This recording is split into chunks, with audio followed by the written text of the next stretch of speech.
चलो लिखो तो एलिप्स लिखे डास दो सब लोग। आज हम लोग पढ़ने जा रहे हैं एलिप्स। सबसे पहला एलिप्स क्या होता है, एक लाइन लिखिए, इसकी थोड़ी सी डेफिनेशन जानना पड़ेगा। It is the path, parabola भी एक पाथ था और एलिप्स भी आपके पास एक पाथ ही को रिप्रेजेंट करता है। ये किस तरह का पाथ है, path traced by a point. It is the path traced by a point which moves in a plane in such a way that the sum of its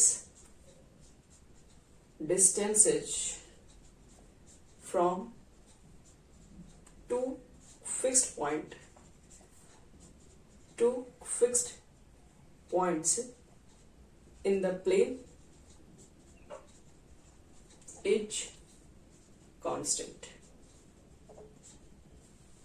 बस यही है इसकी डेफिनेशन। तो सब लोग लिख लिए, एक्सप्लेन किया जाए इसको।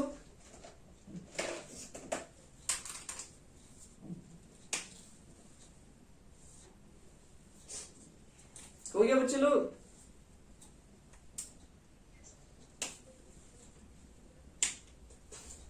अभिषेक, आशा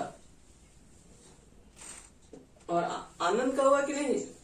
चलिए यहां देखो, पहले तुम दो ठो फिक्स पॉइंट कर दो। हम दो ठो फिक्स पॉइंट कर दिए हैं, जैसे जैसे बोल रहा है वैसे वैसे काम करेंगे। It is the path traced by a point which moves in a plane such way that the sum of its distance from two fixed point। यहां पर पहले two fixed point है और प्लेन में एक पाथ मूव कर रहा है, सॉरी प्लेन में आपके पास एक पॉइंट मूव कर रहा है। मान लो एक पॉइंट हम कुछ समय के लिए यहां पे था, तो इसका डिस्टेंस और इसके डिस्टेंस, ये दोनों फिक्स्ड पॉइंट से इसका जो डिस्टेंस का जो सम है, यानी कि f1p प्लस f2p कुछ कांस्टेंट आ रहा है। मान लो कुछ कांस्टेंट है, सपोज करो इसका वैल्यू 2 है, कुछ भी 5 या 10 है 50 है, कुछ भी है। ये पॉइंट को हम कहां कहां और मूव करा सकते हैं जिससे उसका सम हमेशा उतना ही रहना चाहिए, चेंज नहीं होना चाहिए। उसका डिस्टेंस हमेशा क्या होना चाहिए, सेम ही रहे। तो ऐसे पॉइंट कितने हो सकते हैं, उस सारे पॉइंट को लेकर क्या करेंगे आप, ऐड कर देंगे, तो जो भी स्ट्रक्चर आएगा ना वो इलिप्स का स्ट्रक्चर हो जाएगा। जैसे ये पॉइंट और कहां ले सकते हैं, पॉइंट यहां मिलेगा। मान लो कि इधर सपोज करो ये पॉइंट अगर यहां पर है, बीचों बीच अगर है, तो इसका डिस्टेंस और इसका डिस्टेंस अगर 5 है, मान लो 10 ऐसे भी तो हो सकता है ना, 10 ऐसे भी हो सकता है, ये 6 हो गया, ये 4 हो गया। 10 तो ऐसे भी हो सकता है कि ये 7 हो गया और ये कितना हो गया, 3 हो गया। 10 तो ऐसे भी हो सकता है ना, ये 8 हो गया और ये कितना हो गया, 2 हो गया। तो कहने का मतलब है कि आप सारे पॉइंट्स को आप लेके ऐड करेंगे ना, इस तरह से सारे पॉइंट्स आएंगे अगल बगल, जिसका सम कितना होगा 10। इस सारे पॉइंट को लेके ज्वाइन करोगे तो जो बनेगा वो क्या बनेगा, वही बनता है, इलिप्स का स्ट्रक्चर बनेगा। सारे पॉइंट को ऐड करोगे तो ये जो स्ट्रक्चर आएगा बच्चे लोग इलिप्स। इसको समझने के लिए देखो हम क्या करते हैं, सिंपल से एग्जांपल दे रहे हैं। जैसे मान लो कि तुम क्या करोगे, दो ठो यहाँ पर बोर्ड में कांटे मान लो ठोक दिए हैं, सपोज करो बोर्ड में, और इसमें क्या किया, एक रस्सी ऐसे फंसा दी है इस तरीके से, मतलब इधर से करके यहाँ पे रखे इस पॉइंट पे। बताओ रस्सी को तुम कहाँ कहाँ मूव कर सकते हो, इस पॉइंट पे हम पकड़ लिए, ये रस्सी को तुम ऐसे मूव कर सकते हो कि नहीं? जैसे खींचोगे ना, पूरा मूव करोगे, वो एक इलिप्टिकल स्ट्रक्चर आएगा, वही इलिप्स होता है। समझ में सबको आ गया इलिप्स का स्ट्रक्चर? चलिए ये जो आपको जो दो फिक्स पॉइंट दिखाई पड़ता है ना, उसको ना फोकी ऑफ द इलिप्स बोलते हैं। अभी तक हम लोग पैराबोला में फोकस देख रहे थे, एक ही फोकस था हमारे पास, यहाँ पर फोकस देखिए दो दो होता है, इसको फोकी बोलते हैं, FOCI। तो चलो एक छोटा सा फिगर बना के एलिप्स का, उसके ऊपर लिखे क्या क्या चीजें इसके अंदर होती है। यहाँ पे F1 कर दे रहे हैं और यहाँ पर F2 कर दे रहे हैं,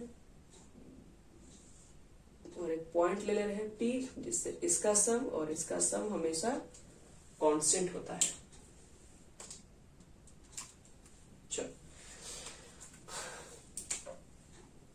तो याद रखना डेफिनेशन के अकॉर्डिंग हमेशा PF1 और PF2 इसकी वैल्यू हमेशा क्या होती है, कांस्टेंट होती है। इसका सम हमेशा सेम रहना चाहिए। चलो some important term related to the ellipse. हम लोग सेंटर ऑफ द इलिप्स किसको बोलेंगे, सेंटर ऑफ द इलिप्स। हम लोग किसी भी इलिप्स का सेंटर, जैसे पैराबोला के लिए वर्टेक्स वगैरह यूज करते थे, तो इलिप्स के लिए सेंटर यूज करते हैं, तो इसका सेंटर क्या बोलेंगे हम लोग। तो लिखो एक लाइन की definition, the mid point of the line segment, the midpoint of the line segment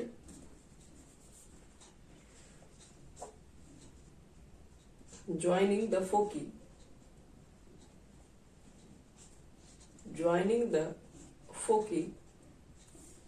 is called the center of the ellipse, is called the center of the ellipse. बस यही है कहानी। कह रहा है कि एक लाइन जो कि दोनों फोकी को, जिस लाइन के थ्रू दोनों फोकी को ऐड कर रहे हैं हम लोग, जैसे ये लाइन दिख रहा है कि नहीं, जैसे मान लो कि मैं इसको एक्सिस पर भी ले सकती हूँ, जैसे मान लो ये हो गया, सॉरी सर्कल ही है, इलिप्स है, मान लो ये हो गया, क्या बोल रहे, द मिड पॉइंट, यहाँ पर फोकस होगा, फोकी तो होगा ही होगा, क्यों होगा, क्योंकि एलिप्स है, दो फोकी फिक्स पॉइंट होता ही होता है। The mid point of the line segment joining the foci. बताओ तो ये लाइन सेगमेंट है कि नहीं, ये लाइन सेगमेंट है जो दोनों फोकी को ज्वाइन कर रहा है। दोनों फोकी को ज्वाइन करने वाला एक्चुअल में लाइन यही तो है। इसका मिड पॉइंट जो होगा उसको सेंटर बोलेंगे। दोनों फोकी जो लाइन सेगमेंट दोनों फोकी को ज्वाइन कर रहा है, उसका जो मिड पॉइंट आएगा, इस लाइन का जो मिड पॉइंट होगा वही क्या कहलाएगा, सेंटर। तो यहाँ पर हम लोग क्या लिखेंगे, O इज द, इसको अगर हम नाम O दे रहे हैं, O मतलब अगर ऑरिजिन है तो O is the centre of ellipse. अगर ये मिड पॉइंट है तो इसका मतलब है कि OF1 और OF2 इक्वल होगा। मिड पॉइंट है तो ये दोनों का डिस्टेंस तो इक्वल ही आएगा। फिर सेंटर सबको समझ में आ गया। दोनों फोकी को जिस लाइन सेगमेंट के थ्रू ज्वाइन करोगे उसका मिड पॉइंट को ही सेंटर कहते हैं। अब लिखो axis of the ellipse. Second point, axis of the ellipse.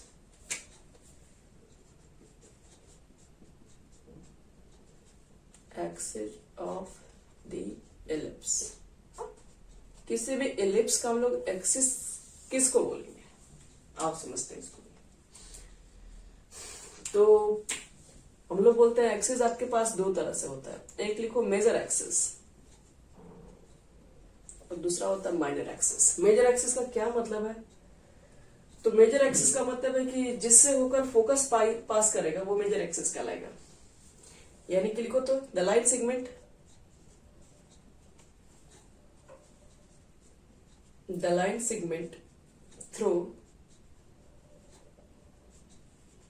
segment through the foci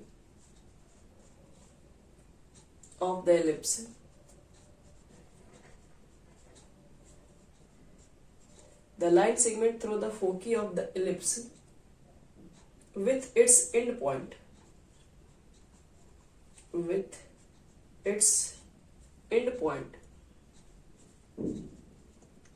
on the ellipse is called major axis। अगर हमें इसको नाम अगर हम B दे दें यहाँ पे, तो AB यहाँ पर मेजर एक्सिस हो गया। AB को हम कहेंगे मेजर एक्सिस।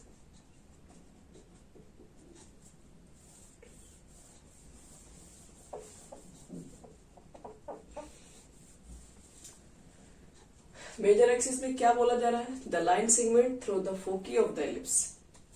ऐसा लाइन सेगमेंट, ठीक है, जो कि फोकी से पास करते करते इलिप्स पर कटता हो। जैसे कि द लाइन सेगमेंट तो लेना है through the foci of the ellipse with its and point मान लो एक लाइन आप ले रहे जो फोकस से होते हुए पास कर रहा है और इलिप्स के एंड पॉइंट पर मैच करता है, तो इसको हम लोग मेजर एक्सिस बोलेंगे। माइनर किसको बोलेंगे?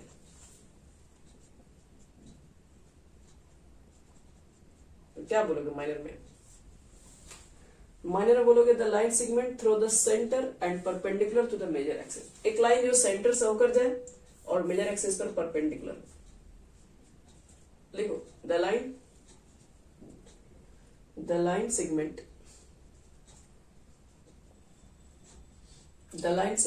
through the center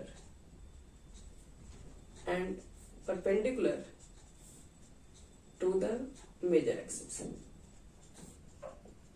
एक लाइन जो सेंटर से होकर पास करे और परपेंडिकुलर होना चाहिए मेजर एक्सिस पे। सीडी यहां पर क्या होगा? Minor axis. तो सबको समझ में आ गया मेजर एक्सिस क्या होता है, माइनर एक्सिस क्या होता है? एक ऐसा लाइन सेगमेंट होगा जो कि फोकस से होके पास करता होगा, वो मेजर एक्सिस है। और एक ऐसा लाइन सेगमेंट, ठीक है, जो कि सेंटर से पास करता हो और मेजर एक्सिस पे परपेंडिकुलर है। चलो अब लिखो वर्टिसेज ऑफ एन एलिप्स। एक एलिप्स का वर्टिसेज क्या कहलाता है? Vertices of an ellipse.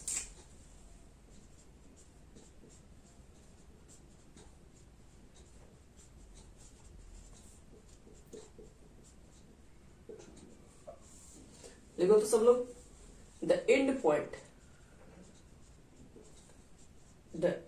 Point of the major axis, the end point of the major axis is called its vertices. देखो ये मेजर एक्सिस दिख रहा है कि नहीं? इसका इलिप्स पे एंड पॉइंट कौन सा होगा? हम इसको ए नाम दे रहे हैं, इसको बी नाम दे रहे हैं। ए एंड बी जो होगा, इसका जो कोऑर्डिनेट निकल के आएगा वही वर्टिसेस कहलाएगा। यहां पर क्या बोलोगे? A comma B is the vertices of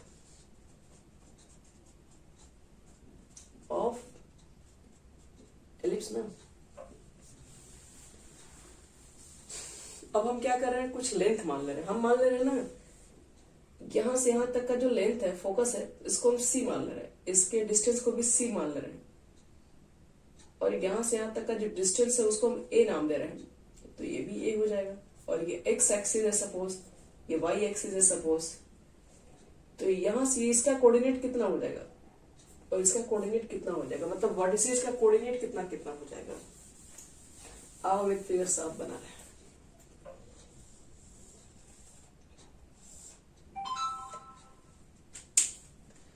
यहाँ पर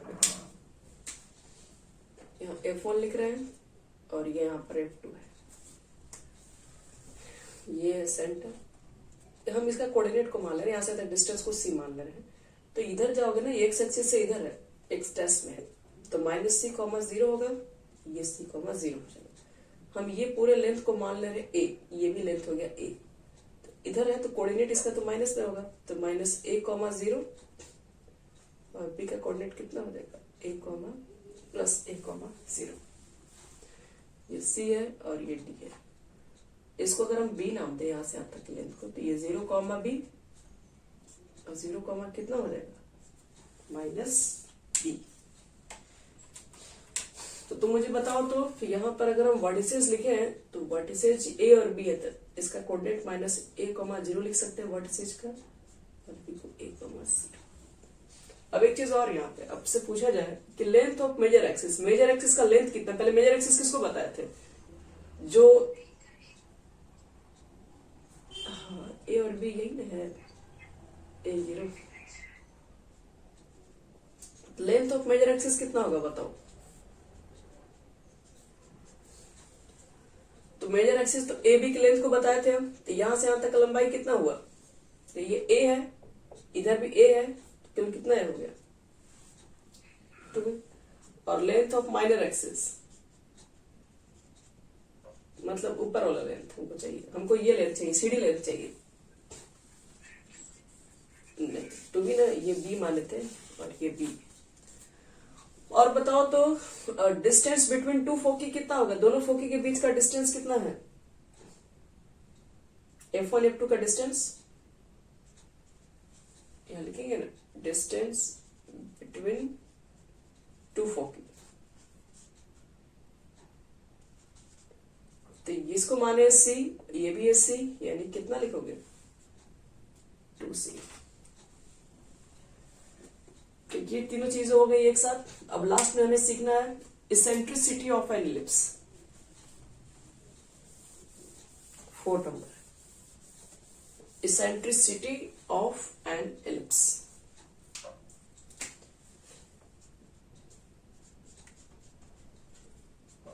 इसेंट्रिसिटी ऑफ एन इलिप्स। किसी भी इलिप्स का इसेंट्रिसिटी का क्या मतलब है, आप समझाते हैं। The ratio C by A is always constant.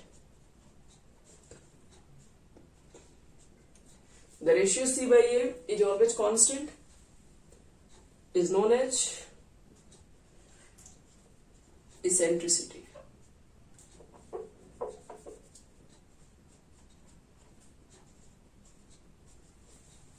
Is known as eccentricity. और E इज इक्वल टू होता है C by A। इसे इंडिकेट करते हैं। E इज इक्वल टू होता है तुम्हारे पास C by A, और देखने से क्या लग रहा है, ये C है और ये A है, तो C वाला मान हमेशा क्या होगा? छोटा होगा। मतलब ये मान छोटा है और A वाला मान जो यहां से आता है वो तो बड़ा है, तो इसेंट्रिसिटी का मान हमेशा लेस देन 1 आएगा। ये कंफर्म रखिए।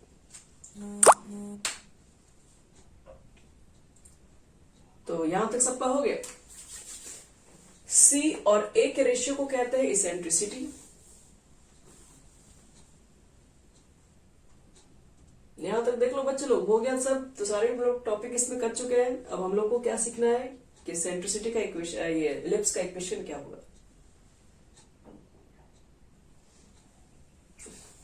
और सब देखो तो सबका हो गया।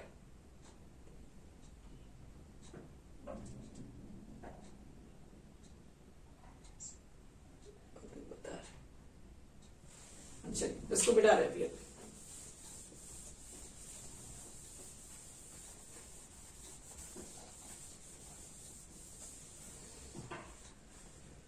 हम लोग एलिप्स पे देखो, हम लोग एलिप्स में ना एक रिजल्ट को पढ़ते हैं। तो कौन सा रिजल्ट है जो कि हम लोग को हर जगह इसका यूज करना पड़ेगा।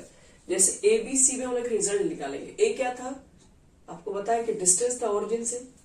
B क्या बताए थे, वो भी डिस्टेंस था, y एक्सिस पर था। और C क्या था, C था डिस्टेंस ओरिजिन से फोकस का, फोकी का डिस्टेंस था। तो इसमें आपको एक रिलेशन निकालने जा रहे हैं कि A² minus C² is equal to होता है B²। ये आपको प्रूफ करना है। एलिप्स में पहला प्रूफ है, टू प्रूफ दैट कि A² माइनस C² को हम लोग B² भी लिख सकते हैं। कहोगे ACB कहां, हम फिगर भी बना दे रहे हैं यहाँ पे साइड में।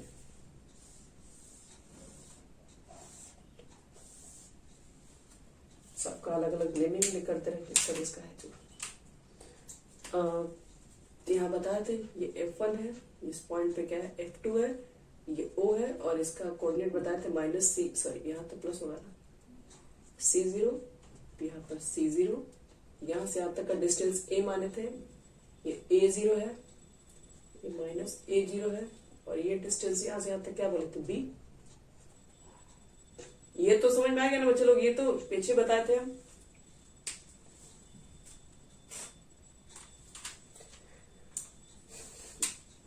अब इसमें देखो जो प्रूफ करना है उसको बता रहे कैसे प्रूफ करेंगे। हम अपने मन से कहीं भी एक पॉइंट ले रहे हैं, मान लो ये पॉइंट A पर है, सपोज करो। तो इससे इसके सम और इसके सम का डिस्टेंस हमेशा सेम होना चाहिए ना, इससे इसका दूरी और इसका दूरी हमेशा सेम ही आना चाहिए, क्योंकि एलिप्स का ये डेफिनेशन ही। आप किसी भी यहाँ पर कोई भी पॉइंट, किसी पर भी पॉइंट ले लीजिए, उससे दोनों को पॉइंट को मिलाओ तो दोनों का सम कांस्टेंट हमेशा रहता है। तो थोड़ा ध्यान समझना, हम पहले इसको निकाल रहे हैं, CF1 और CF2 निकाल रहे हैं। देखिए आप पहले नाम लिख दे रहे हैं, यहाँ पर ए लिख दो इस पॉइंट को, और इस पॉइंट को बी लिख दो, इस पॉइंट को सी और इस पॉइंट को डी। तो देखो ध्यान से, तो हम जो बोल रहे हैं, by definition of ellipse CF1 is equal to CF2 होगा।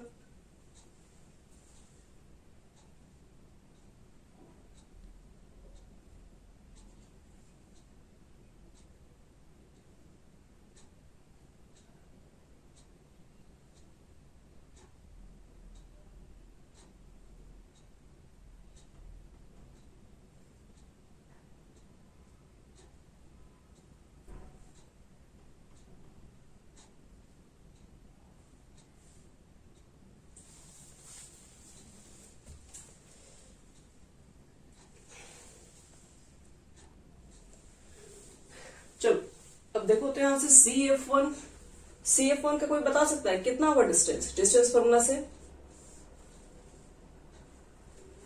इसका कोऑर्डिनेट है, इसका कोऑर्डिनेट है, तो क्या लिखते हैं x2 माइनस x1 का होल स्क्वायर, यानी कि c माइनस 0 होल स्क्वायर लिखोगे तो हाँ CF2 का डिस्टेंस कितना होगा? सॉरी एक मिनट, यहाँ माइनस रहेगा ना, तो खैर माइनस का भी स्क्वायर करेंगे तो पॉजिटिव हो जाएगा, और इसका करोगे तो सी स्क्वायर प्लस बी स्क्वायर ही होगा। चलो और एक चीज बताओ, हम इसको एक पॉइंट हम ये ले रहे हैं, थोड़ा आसान पड़ेगा हमारे लिए। F1B कितना होगा? इसका डिस्टेंस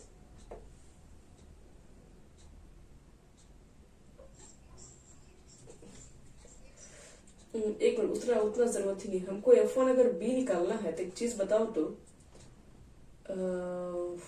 F1B यहां से यहां तक का डिस्टेंस हम इतना लिख सकते हैं, इसका डिस्टेंस कितना है C, और यहां से डिस्टेंस कितना है A प्लस C हो सकता है कि नहीं? समझ में आया बच्चे लोग?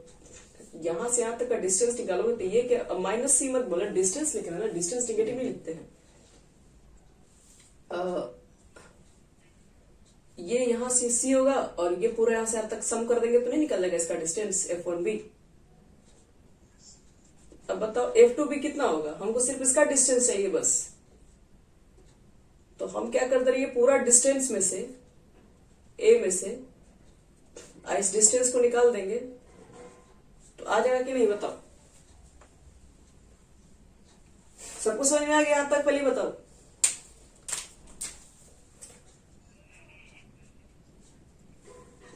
F1B का मतलब यहां से यहां तक का सम चाहिए, तो ये डिस्टेंस कितना है, तो हम इसको C माने हैं, और यहां से यहां तक A है, A यही से दूरी है ना यहां से यहां तक का, तो सब ऐड करोगे तो A प्लस C हो जाएगा।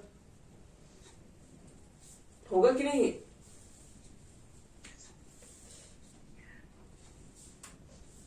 अभिषेक, तो चलो, तो बाय डेफिनेशन ऑफ इलिप्स क्या लिख सकते हैं बताओ? इलिप्स का डेफिनेशन क्या कहता है? आप ये दोनों का डिस्टेंस का सम ले लो, चाहे यहां से डिस्टेंस का, इलिप्स पे आप कोई भी पॉइंट ले लीजिए और उसका दोनों फोकस से डिस्टेंस लोगे तो डिस्टेंस का सम तो हमेशा कांस्टेंट होता है। यानी अगर आपको निकालना है CF1 प्लस CF2 का डिस्टेंस निकालो, या BF1 प्लस BF2 का डिस्टेंस निकालेगा, दोनों का डिस्टेंस तो हमेशा कांस्टेंट ही होता है हमेशा। तो CF1 CF2 का वैल्यू पुट करो, ये दोनों सेम लग रहा है कि नहीं देखने से, तो हम डायरेक्ट दोनों को ऐड करते रहे।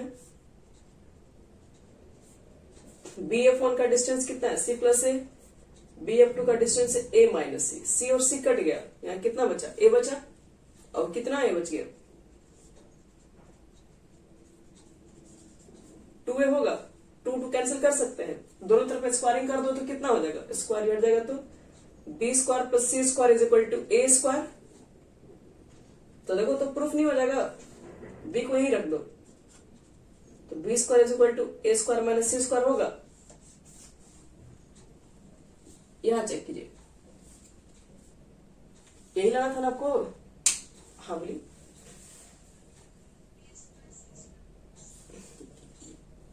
ये और ये दोनों को ऐड करोगे, दोनों सेम ही चीज है, √2 √2 2 √2 हो सकता है, तो ये दोनों भी ऐड होके लिख सकते हैं। याद तक हो गया सबका? तो ये रिजल्ट हमें याद रखना पड़ेगा। क्यों? क्योंकि हमें जो फॉर्मूला प्रूव करना है एलिप्स का, इक्वेशन का, उसमें इसका रिजल्ट का यूज होता है, इसलिए आपको ये फॉर्मूला याद करवा देता है पहले। ये प्रूफ नहीं आता है, ये तो हमें पता होना चाहिए। अब जो दिखाने जा रहे हैं ना वो आता है एग्जाम में। वो VVI मार लीजिए, आप जितने बार मारिएगा मेरे तरफ से 100% श्योर है वो क्वेश्चन आपके एग्जाम में आएगा, नो डाउट नहीं आएगा। चलिए क्वेश्चन सब लोग लिख लीजिए। थ्योरम आज प्रूफ करवा दे रहा, थोड़ा लंबा थ्योरम है, बाकी इसमें जो चीजें होंगी क्वेश्चन वगैरह उसको हम लोग कल प्रूफ करेंगे। लिखो तो, prove that the standard equation, सब VVI कर लो एकदम अच्छे से समझ लो ताकि एग्जाम में मेहनत ना करना पड़े। The standard equation of an ellipse is कितना? तो X square by A square plus Y square by B square is equal to 1, जिसमें ए ग्रेटर देन बी है। ये प्रूफ करना आपको है, तो इसको हम प्रूफ करेंगे ही। एक काम करते हैं, ए बी क्वेश्चन में दिया रहेगा, ए बी है क्या? तो ए होगा लेंथ ऑफ मेजर एक्सिस, और ये जो आपके पास मेजर नहीं semi major axis, length of semi major axis, और यहाँ लिख देना ए क्या होता है। तो ए क्या होगा? पूरा लंबाई 2a होता है, तो a length of semi length of major axis होता है। लिख देना semi length of major axis, और बी को लिख दो semi length of minor axis. ये आप लिख लीजिए। हम एक फिगर बना रहे हैं, देखो बुक में सब दिया हुआ है, ठीक है, कोई नया चीज अलग से नहीं बता रहा। बुक में सब कुछ दिया हुआ है, स्टार्टिंग का सब गिवन वगैरह लिखा हुआ है, आपको स्टार्टिंग में क्या क्या लेके चलना है, तो वो सब आप वहां से देख सकते हैं। आपको सिर्फ समझा दे रहे हैं। एक्स हो गया एक्स डैश, ये वाई हो गया वाई डैश, और अगर प्रूफ हम करना चाहते हैं तो यहाँ पे लिख दो सेंटर ओ, एक पॉइंट पी ले लो यहाँ पे, और यहाँ पे 2 फोकस लेना ही पड़ेगा आपको, और इसका डिस्टेंस और इसके डिस्टेंस और इस पॉइंट का कोऑर्डिनेट हम मान के चलते हैं एक्स वाई, क्योंकि जनरल पॉइंट लेना प्रूफ करना हमें। तो इसका कोऑर्डिनेट होगा -c,0 और इसका कोऑर्डिनेट होता है c,0। चलो अब हम क्या करने जा रहे हैं? प्रूफ करने जा रहे हैं। आपको क्या क्या स्टेटमेंट वगैरह लिखना है वो इजी है। X over x dash O x और y O y dash with coordinate axis है। ए एंड बी क्या बताना पड़ेगा? यहां से यहां तक का डिस्टेंस ए है और यहां से यहां तक का डिस्टेंस बी है, तो लिखोगे A and B are semi length of major axis and minor axis. इतना लिखने के बाद फिर क्या करेंगे हम लोग वो समझना है। तो बाय डेफिनेशन ऑफ इलिप्स याद रखिएगा, हमें पता है कि PF1 प्लस PF2 हमेशा कांस्टेंट होता है। PF1 PF2 की वैल्यू कितनी होती है? कांस्टेंट। और वो जो कांस्टेंट होती है वो हमेशा याद रखिएगा, अगर आपके पास इलिप्स है तो वो डिस्टेंस हमेशा 2a के ही इक्वल आएगा। ये आपको प्रूफ में ही यूज करना है। कहोगे 2a कैसे आया? ये आपके पास कोई प्रूफ नहीं है, आप इसको ध्यान रखिएगा। जब भी इसको एक्सपेरिमेंट करके लेंथ निकाल के चेक किया गया, ये हमेशा 2a के ही इक्वल आता है, तो ये आपको याद रखना पड़ेगा। इसमें PF1 प्लस PF2 का सम हमेशा 2a के इक्वल होगा, तो हमको PF1 निकालना पड़ेगा, फिर PF2 भी निकालना पड़ेगा। तो PF1 डिस्टेंस फॉर्मूला यूज कर लेंगे, कितना हो जाएगा देखो, तो x प्लस सी का स्क्वायर अब प्लस वाई स्क्वायर हो जाएगा ना। ये PF2 कैसे निकालोगे? ये दोनों का डिस्टेंस x माइनस सी का स्क्वायर और फिर वाई स्क्वायर होगा, और इज इक्वल टू कितना होगा? 2a। चलिए अब एक काम करते हैं, इसको इधर भेजते हैं, फिर दोनों तरफ वही जैसे बचपन में करते हैं, इसको इधर भेज के फिर दोनों तरफ स्क्वायरिंग करना वगैरह। कितना लिखो? इसको इधर भेज दोगे माइनस x माइनस सी का whole square plus Y square. चलिए ऑन स्क्वायरिंग बोथ साइड, दोनों तरफ स्क्वायरिंग कीजिए। हमें रिजल्ट को कभी भी यूज कर सकते हैं। कौन सा रिजल्ट दिखाए थे कि a square minus C square is equal to कितना होता है? b square. जरूरत पड़ने पर उस रिजल्ट का भी यूज करेंगे इसलिए।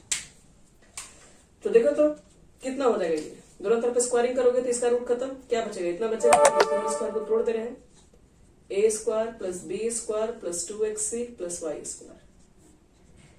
इसका a minus b whole square पे आ जाएगा। तो पहले लिखोगे ए स्क्वायर प्लस फिर लिखोगे बी स्क्वायर, तो इसका रूट खत्म, तो प्लस बी स्क्वायर होता है तो इसका रूट खत्म हो गया, तो रूट के अंदर वाले को हम तोड़ के डायरेक्ट लिख दे रहे हैं a square plus b square minus 2ab plus Y square.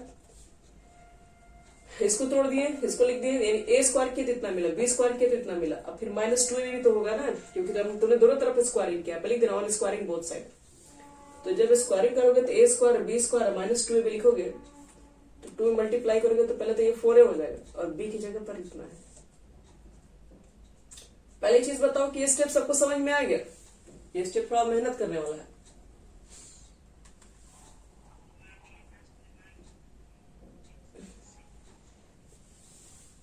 अगर हम इसको पूरे को a माने इसको b माने, तो ये पूरा a माइनस बी का होल स्क्वायर लिखा है कि नहीं? स्क्वायरिंग करोगे तो a स्क्वायर लिखोगे, b स्क्वायर लिखोगे, फिर 2ab तो लिखोगे ना।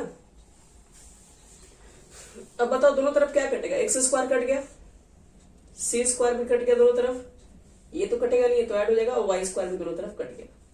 इसको इधर लेके आओ तो कितना हो जाएगा? 4 6 एक सी लिखो जो भी। इधर क्या बचेगा आपके पास? ए स्क्वायर भी 4, इसको भी इधर लेके आइए, क्योंकि आपको रूट हटाना है तो बच्चे रूट को अकेले छोड़ के बाकी सबको इधर लाना ही पड़ेगा। तो इधर क्या बचेगा? हमको तो लग रहा है कि आप 4 कॉमन लेके भी हटाइएगा, क्योंकि 4 भी दिखाई पड़ रहा है, सब में है, तुम लोग को भी दिख रहा है 2 कैसे 4 कॉमन हो रहा है? 4 4 4 4 कॉमन लेके हटा दो और एक बार फिर से स्क्वायरिंग कर डाल दो सबको। लो 4 कॉमन क्या बचेगा? cx बचेगा। यहां पर क्या बचेगा? सिर्फ ए स्क्वायर। यहां पर क्या बचेगा? सिर्फ minus A under root x minus C का स्क्वायर प्लस वाई का स्क्वायर। हम तो कहते हैं कि आप ए भी कॉमन लेके कटा दीजिए, क्या वो कटेगा? नहीं कटेगा तो जबरदस्ती कर दीजिए, और क्या। चलो हम क्या कर दे रहे हैं, ए से समय डिवाइड कर सकते हैं, बोलो। चलिए ए से समय डिवाइड कर दीजिए, ए से डिवाइड करेंगे इतना हो जाएगा, ए से डिवाइड करोगे तो ए हो जाएगा, और ए से डिवाइड करोगे तो कितना हो जाएगा? बताओ, अब कोई दिक्कत नहीं ना है? ए से डिवाइड करेंगे तो खत्म हो गया ना। किसी को कोई प्रॉब्लम यहाँ पे? अगर कोई प्रॉब्लम नहीं है तो ऑन स्क्वायरिंग बोथ साइड एक बार फिर से करते हैं। चलो एक बार स्क्वायरिंग फिर से कर दिया जाए दोनों तरफ, ऑन स्क्वायरिंग लिख देना है यहाँ पे, आप लोग स्टेटमेंट लिखा कीजिए। कितना हो जाएगा? ये स्क्वायरिंग इधर भी हो गया, स्क्वायरिंग इधर भी, तो ये ए माइनस बी का ये माइनस बी का होल स्क्वायर हो गया, तो क्या लिखोगे? A square plus b square minus 2ab इतना लिखोगे ना।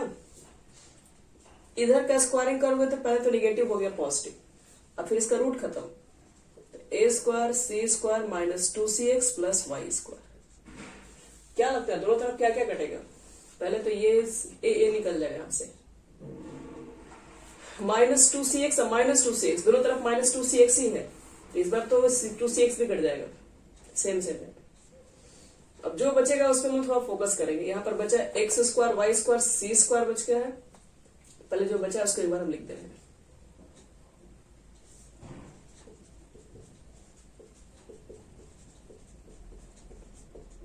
यहां तो ठीक है ना बच्चे लोग सबका? हम सोच रहे हैं कि ए स्क्वायर इसको इधर ला देंगे तो minus C square is equal to B square हो जाएगा। नहीं तो एक्स स्क्वायर पहले कॉमन ले लो यहां से, सी स्क्वायर, एक मिनट, हम इसको अगर एक्स स्क्वायर को अगर यहां ला दे और कॉमन ले एक्स स्क्वायर तो क्या बचेगा ब्रैकेट में? C square by A square minus 1 आएगा।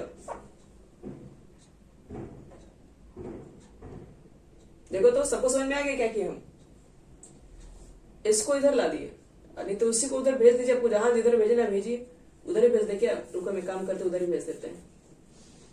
ए स्क्वायर इधर रख दो, सी स्क्वायर को उधर ले लो, ए स्क्वायर माइनस सी स्क्वायर, इधर एक्स स्क्वायर, देखो एक्स स्क्वायर इधर भी है, एक्स स्क्वायर कॉमन अगर हम लेंगे इसको इधर लाके तो यहां से तो बचेगा 1, यहां से सी स्क्वायर बाई ए स्क्वायर आएगा प्लस वाई स्क्वायर। ये स्टेप सबको समझ में आ गया?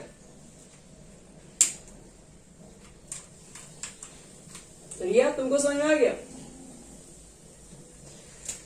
चलो अब यहां पर एलसीएम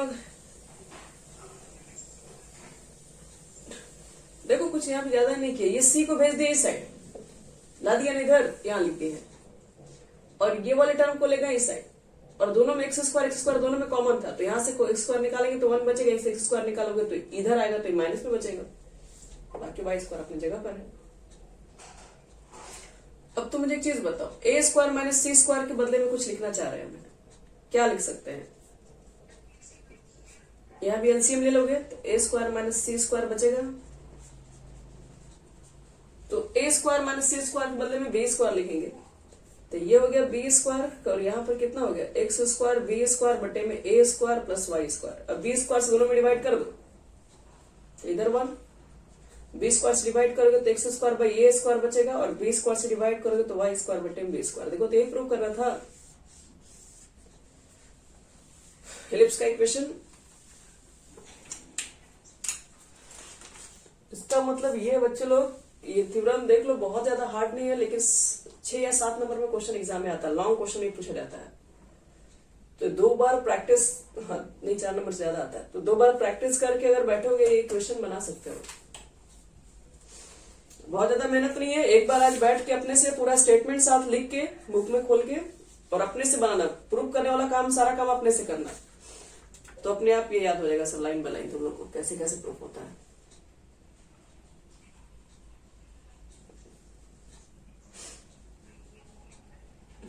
नहीं आता ही है, देखे हम क्वेश्चन।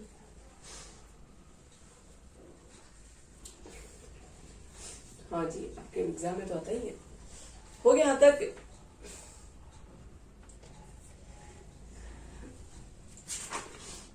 तो ये वाला प्रूफ आपका हो गया है कंप्लीट। एक प्रूफ और है, लेंथ ऑफ लेटस रेक्टम। इसमें लेटस रेक्टम की जो लंबाई होती है वो 2b स्क्वायर बाई ये होती है। क्या आपको बता दे रहे हैं, आप इसको प्रूफ घर पे कर रहे हैं, आपको बस एक हल्का सा हिंट दे रहे हैं। लिख लो हेडिंग, लेंथ, हाँ इसमें भी है, देखो लेटस रेक्टम, इससे दो लेटस रेक्टम है ऑफ एन एलिप्स। बताओ तो लेटस रेक्टम का क्या आप पीछे डेफिनेशन बताए थे?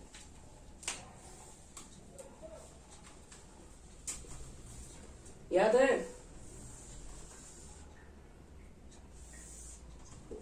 बोलो। जो फोकस से होके पास करे उस, हाँ इस पे परपेंडिकुलर भी होना चाहिए। ये F1 करते रहे और ये आपका F2 करते रहे। तो अगर इस पॉइंट को P नाम दे दें और इस पॉइंट को नाम अगर हम Q दे दें, ये L और ये M दे दें, तो मुझे इसकी लेंथ निकालनी है। तो एक्चुअल में लेंथ तो यही ना है, ये निकाल देंगे तो इसका तो वही ना हो गया। तो देखो तो PQ का लेंथ कैसे निकालोगे, यही सबसे बड़ी बात है। तो देखो बच्चे लोग, PQ का लेंथ निकालना कोई बड़ी बात नहीं है। पहले बताओ कि इक्वेशन क्या था, x square by A square, ellipse का equation, y square by B square is equal to 1 है कि नहीं? अभी जो प्रूव किए थे। मुझे एक चीज बताओ, यहां से यहां तक इसका डिस्टेंस कितना है? C, अभी कुछ देर पहले बताए थे। और फोकस का डिस्टेंस C होता है ना ओरिजिन से, अगर यहां मान ले तो। और इसका कितना लेंथ है हमें नहीं पता है, हम इसके लेंथ को फिलहाल L मान ले रहे हैं। तो इसका कोऑर्डिनेट P का कोऑर्डिनेट क्या लिखवाओगे? C और L लिखवाओगे? X से डिस्टेंस C है, Y से डिस्टेंस L है, तो CL नहीं हो जाएगा? तो C और L बताओ। तो ये जो पॉइंट है P, वो इलिप्स पर है कि नहीं? तो इलिप्स के इक्वेशन को सेटिस्फाई करेगा, मतलब ये पॉइंट इलिप्स वाला इक्वेशन पुट करेगा, x की जगह पर ये, y की जगह पर ये, तो दोनों इक्वल हो जाएगा। रखते हैं, x की जगह पर पुट करो c square by A square, y की जगह पर क्या रखोगे l square by B square is equal to 1। तुमको एक्चुअल में लेंथ किसका चाहिए? l का चाहिए, और फिर ये भी l चाहिए, मतलब एक निकाल के 2 से मल्टीप्लाई कर देंगे तो हो जाएगा लेंथ ऑफ लेटस रेक्टम। हमें l का लेंथ निकालना है, मतलब मुझे l की वैल्यू निकालनी है। तो l square by B square is equal to कितना लिख सकते हैं, इसको उधर भेजो, तो 1 माइनस सी स्क्वायर बटे में ए स्क्वायर, एलसीएम ले लो, कितना हो जाएगा? एल स्क्वायर बटे बी स्क्वायर, ए स्क्वायर माइनस सी स्क्वायर बटे में ए स्क्वायर हुआ कि नहीं? यहां तक समझ में आ गया बच्चों लोग सबको? तो बताओ तो a square minus C square क्या होता है? बी स्क्वायर होता है कि नहीं? ये बी स्क्वायर बटे में ए स्क्वायर हो गया। और तुम जब एल स्क्वायर का मान इतना निकाले हो, एल का मान निकालोगे तो बी स्क्वायर, फिर बी स्क्वायर मल्टीप्लाई हो जाएगा। हाँ, तो l square is equal to पहले बी के पावर 4 बटे में ए स्क्वायर हो गया, ये जाएगा तो क्रॉस मल्टीप्लीकेशन से पावर 4 में आ जाएगा। जब एल का मान निकालोगे तो बी स्क्वायर बटे में ए, हाँ, इतना हो जाएगा एल का मान। तो मुझे तो लेटेस्ट रेक्टम चाहिए ना, मुझे एल नहीं, मुझे 2l चाहिए। तो 2 से दोनों तरफ मल्टीप्लाई कर दो, तो 2l इज इक्वल टू कितना हो गया, 2b स्क्वायर बटे में a। तो लिखो नीचे से length of latus rectum is equal to 2b square by a।